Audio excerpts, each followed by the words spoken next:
bah, je vais vous montrer comment démonter un alternateur de chez Valeo, le CL18.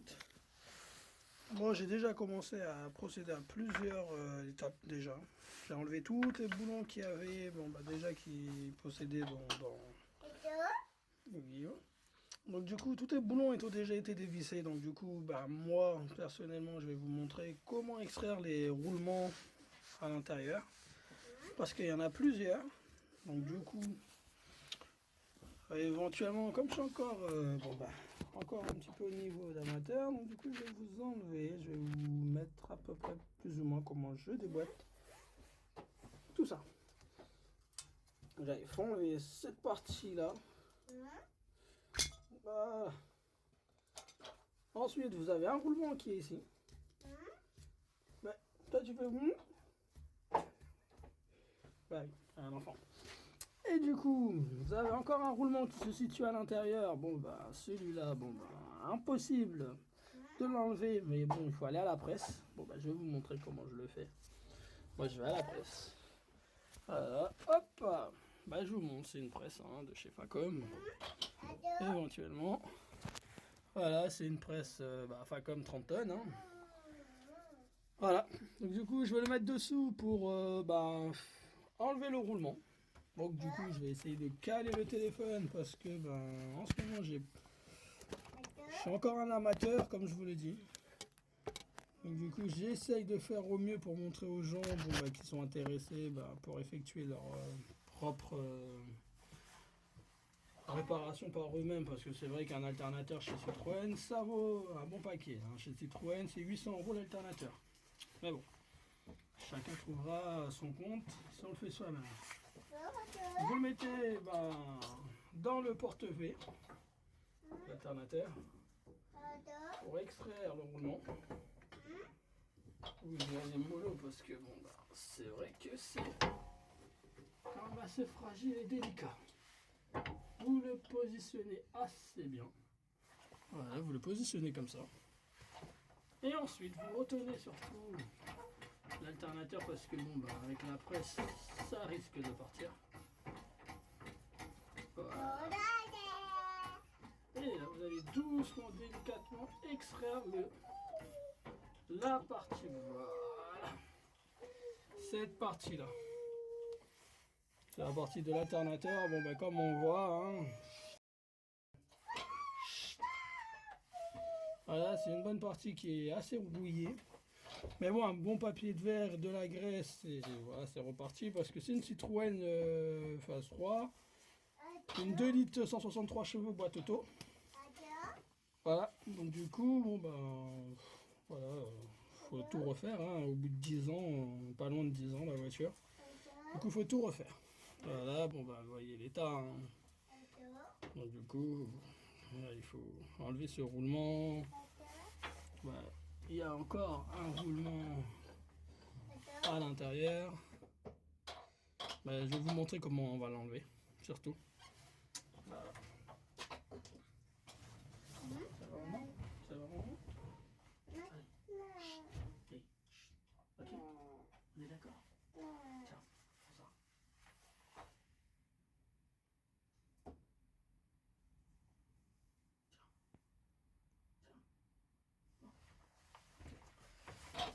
Ouais, c'est bon.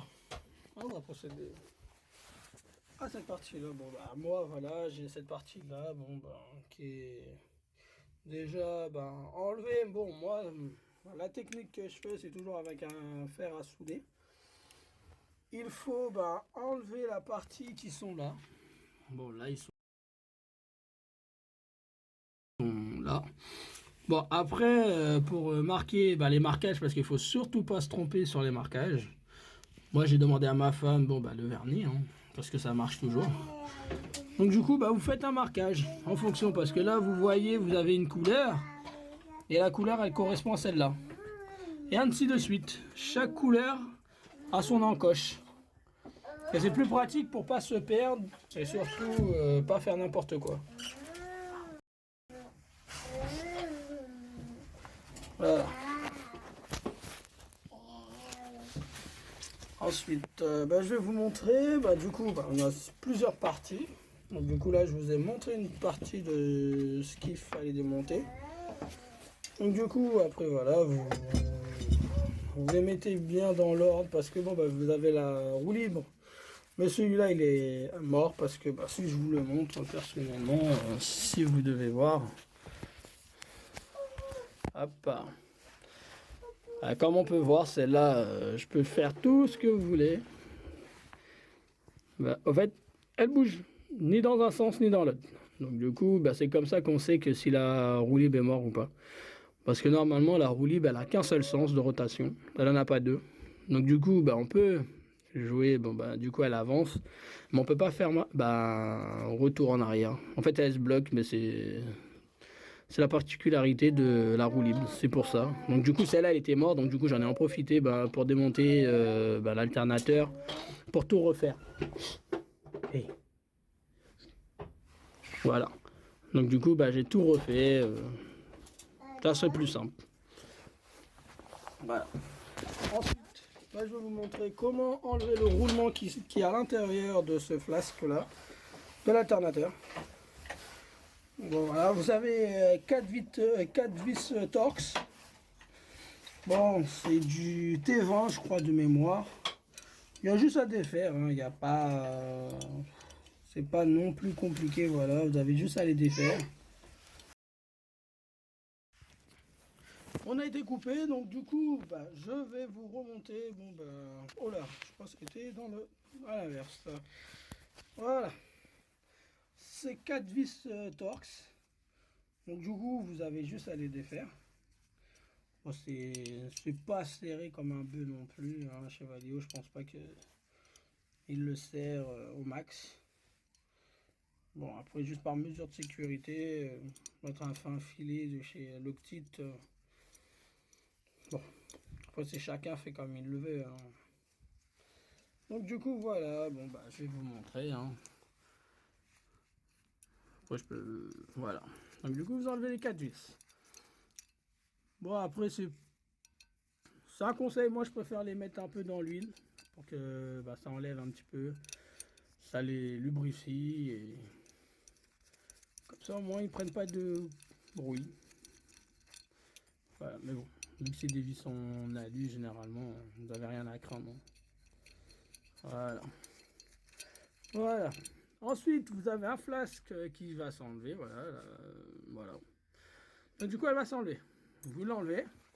Vous prenez la pièce, vous la retournez, vous la remettez sous la presse éventuellement. Ensuite, voilà, juste que vous calez bien la pièce. Vous la calez. Voilà. Hop. Surtout prendre un diamètre de l'intérieur de la bague. De toute façon, elle va sortir la bague. Donc, du coup, soit vous prenez une presse, soit un arrache. C'est comme bon le semble. Vous le faites en sorte que vous rentrez pile poil dedans. Voilà, comme moi. Attendez, je vais vous montrer. Voilà. Vous prenez la pièce, il faut que ça rentre pile poil dedans. Il ne faut pas non plus ça mange la pièce. Hein, parce que sinon, là, vous flinguez tout. Hein. Voilà. Donc, du coup, vous le mettez sous la presse. Voilà. Vous allez doucement. Voilà, vous faites une approche assez rapide parce que on est encore loin de la pièce. Ensuite, quand vous vous rapprochez, vous allez délicatement. Mais bon, la presse, elle a 2 modes. Donc du coup, je vais la mettre en mode doucement. Voilà. Comme ça, je pourrais voir si la pièce, elle sort délicatement et si j'ai mon flasque. Si j'ai le flasque qui se tord ou pas. Donc du coup là, a priori, j'ai pas le flasque qui tord. Au final, j'ai le roulement. Pour moi, je le vois bien en bas. Le roulement qui sort. Donc du coup, c'est parfait. Voilà. Donc du coup, voilà, il faut aller doucement. Ça sert à rien d'aller vite. Il faut faire les choses doucement et bien. Voilà. Donc du coup, voilà, là, j'aurai le roulement qui va bientôt venir. Voilà. c'est parfait. Donc du coup, on enlève la pièce, on remonte le piston de la presse. Voilà. Voilà. Donc du coup, on a la référence du roulement. Et dans le roulement, on entend des petits grincements. Donc du coup, c'est pour ça que j'ai préféré tout changer. Après, voilà, chaque roulement a sa référence. Il faut juste se référer dessus. Hein. Là, on ne le voit pas. Mais vous avez tous... il y a une référence de chaque roulement sur chaque pièce. Après, il suffit juste de commander. Après, bon, il y a plusieurs sites. Après, je ne suis pas non plus sponsorisé par qui que ce soit. Voilà, bon, après, moi, je donne mon ressenti parce que je préfère commander sur un, 2, 3 roulements. Après, bon, pour moi, j'ai pas de mauvaise expérience avec eux, donc du coup, voilà. Donc, du coup, si j'ai un petit doute, je les appelle. Donc, du coup, avec une simple photo, on arrive à se retrouver. Voilà, donc du coup, le roulement venait se loger là-dedans. L'ancien roulement. Donc du coup, dans une prochaine vidéo, je vous montrerai comment réinsérer le roulement. Je pense que je vais le peindre, le flasque, ou mettre un revêtement, déjà tout nettoyer, remettre tout propre. Voilà, ça permettrait au moins de repartir sur une bonne base et quelque chose de propre. Voilà, voilà. Je vous dirai à la prochaine vidéo du coup.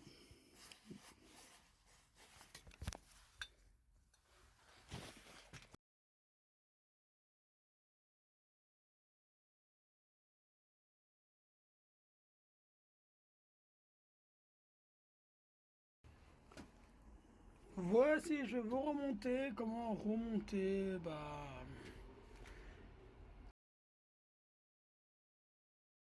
roulement. Je vais pas vous montrer parce que moi j'ai commandé, voilà. J'ai commandé la bague collectrice. J'ai mis une petite peinture blanche parce que c'était pour protéger au moins de la corrosion.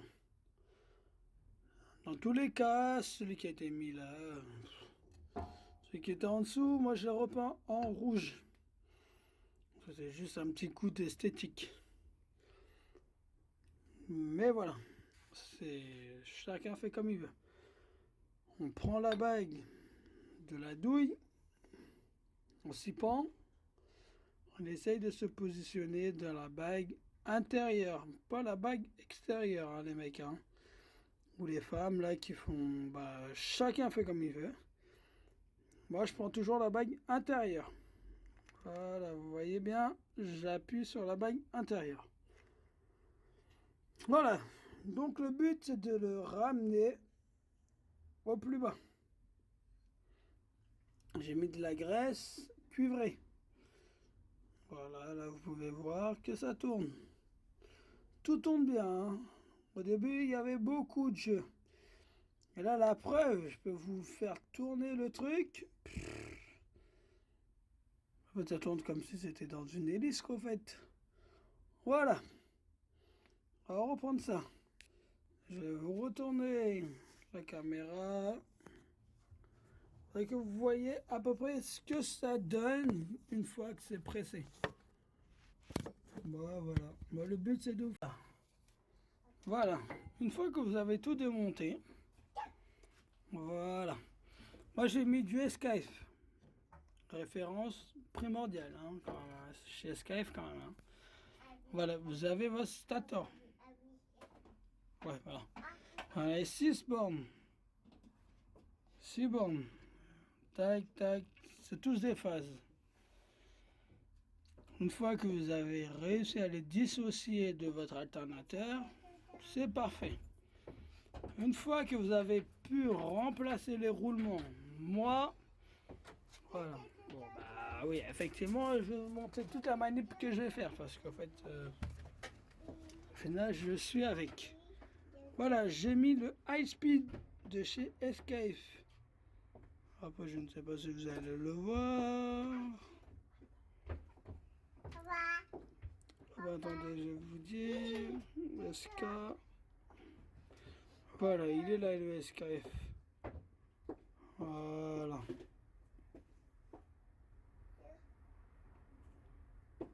Voilà. Voilà. SKF. Voilà. Prenez toujours le high spin qui vous permet d'être au moins.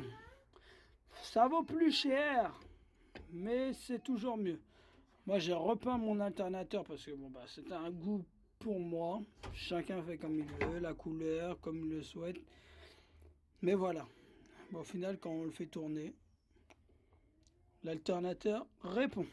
Il n'y a pas de problème. Voilà, quand vous faites tourner l'alternateur, ben, comme vous voyez, hein, je le fais. Voilà, je bloque le roulement. Hop. Tout se fait. Voilà. Mais après, c'est une question de budget. Chacun peut pas se permettre de mettre du SKF.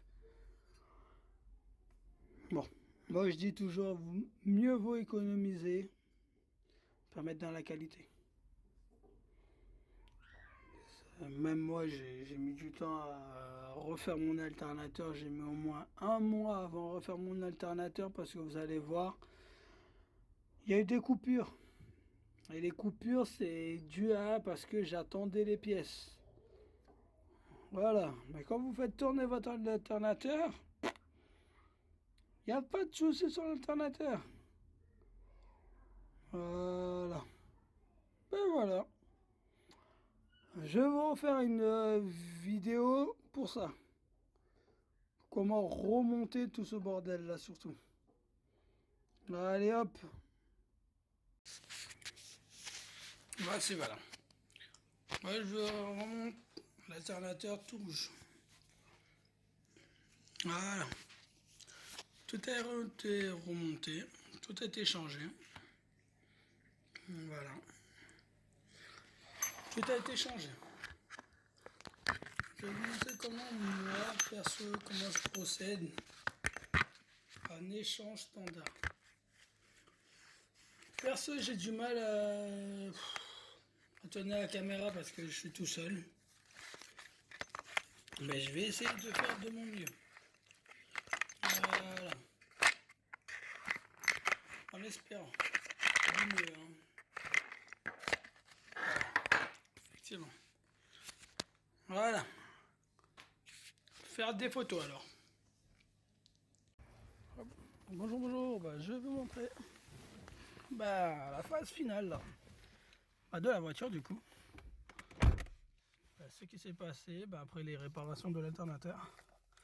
Du coup, je vais vous montrer tout en détail.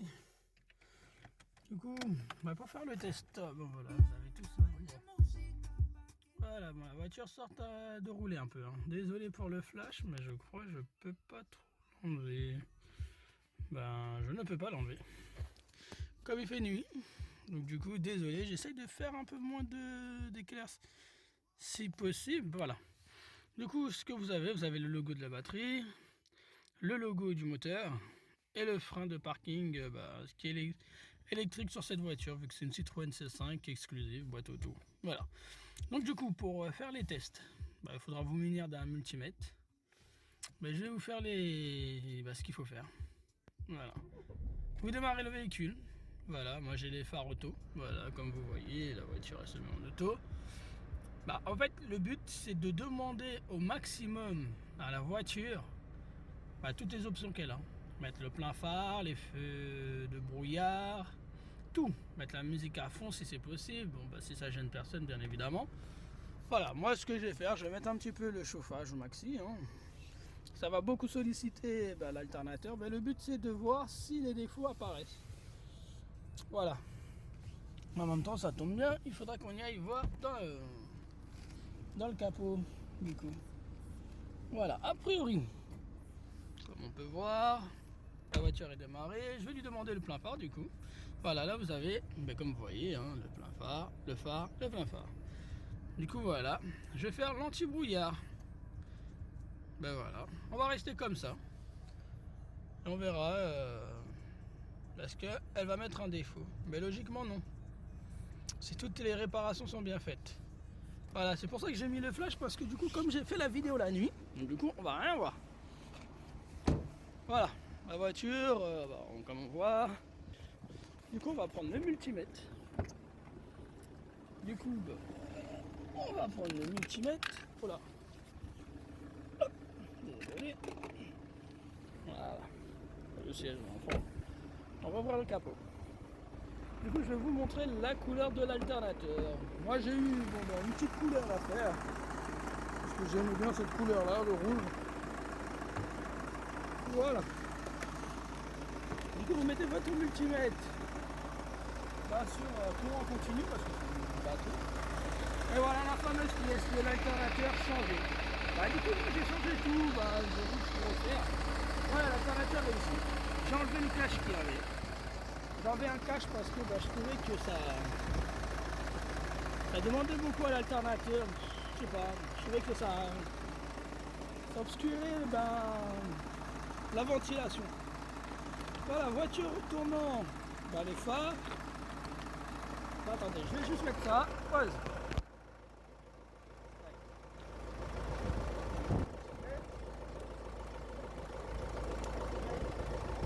Voilà.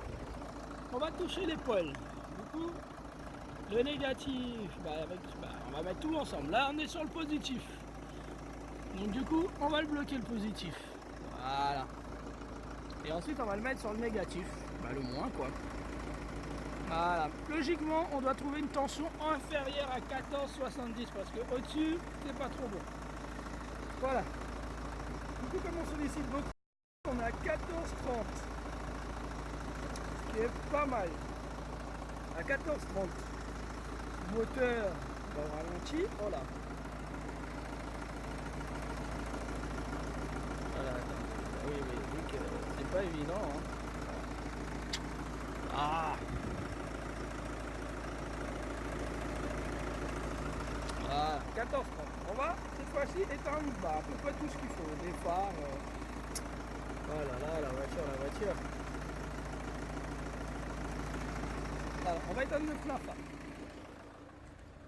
Hop.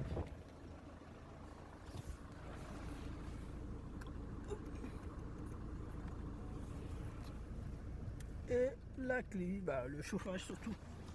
Voilà. Logiquement, elle va monter un petit peu. Voilà. 14,40. Voilà. Du coup, ce qui fait que on n'est pas du tout mauvais. On est parfait, on n'est pas au-dessus de 14,70. Voilà, je pense que en fait ce que je vous disais, c'est que dans la vidéo, il faut juste pas dépasser les 14,70 et pas être inférieur à 12 non plus, 13. Parce que en dessous, c'est que la voiture va être beaucoup sollicitée, quoi. Surtout la batterie va être sollicitée. Voilà, du coup, vous faites comme moi je fais, voilà. C'est la seule solution qui est bien efficace. Voilà, vous faites marcher tout là, du coup j'ai tout éteint. Et tout va bien. Voilà.